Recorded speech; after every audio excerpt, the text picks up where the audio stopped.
Alright, I'm back for part 2 of the limiting reactant stoichiometry percent yield calculations. In this video what I'm going to do is I'm going to show you how to determine the mass of the silver chloride. In a previous video I showed you how to determine limiting reactants, so that's what I have all down here. I still have those calculations left over. So if you need to, go back and watch the video on how to actually determine your limiting reactants. If you have any questions, let me know, but that's pretty much how I do it. If you have another way of doing it, you're more than welcome to do it any way you see fit. So let me go ahead and get rid of this part here, and I'll show you how to calculate the final mass of the products. So let's delete this, and let's continue on with the problem. Okay.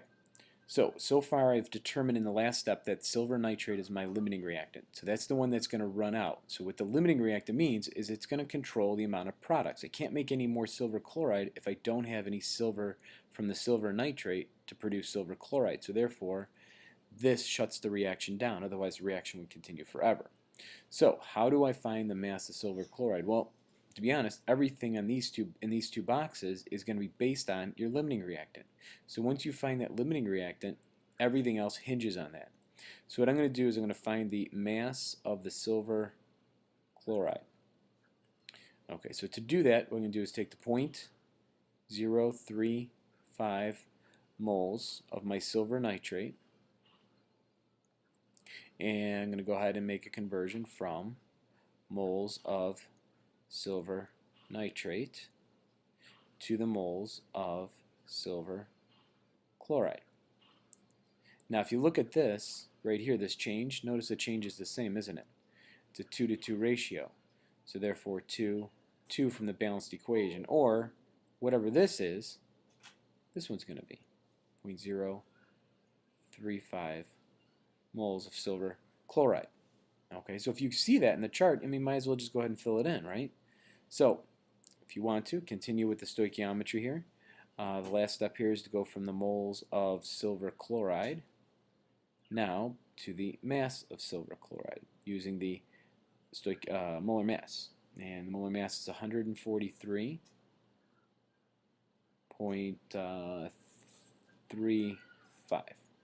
Alright, so I do all that work, and I can now calculate my silver chloride mass.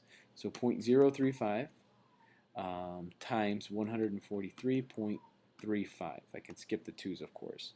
So I end up with 5.0, and if this is looking at significant figures, 3 here, 3 here, all I've done is multiplication and division, pretty much the whole problem.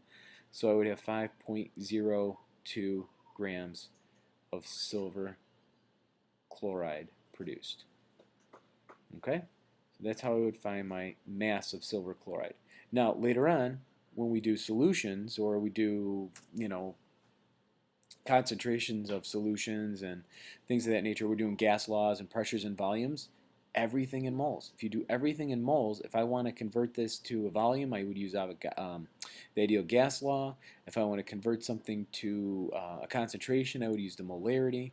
So really, once you have the mole, it's a matter of just making all those conversions back and forth to the various quantities you want. So don't be misled and get confused by the measurements.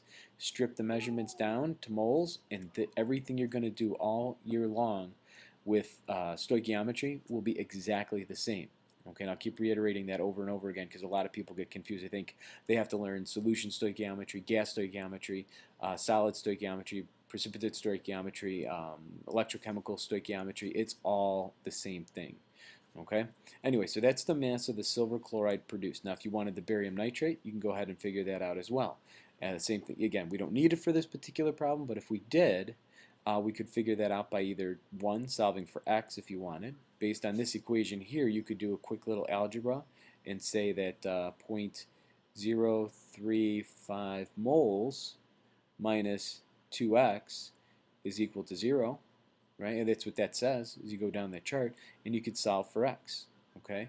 So you just do x is equal to, 0.0175, I think is what I did earlier. Yeah, that's what I thought.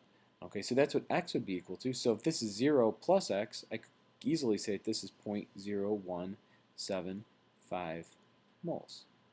And if you want to solve it that way, just make sure you show this little equation that you're solving for x, and that way you can do that. You fill out the chart, put x equals, and I know what you're doing, and you can fill in the chart.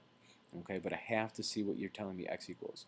If I asked you for the mass of that, you could convert it. Now that it's a solution, that would be one that I might ask you what the concentration is.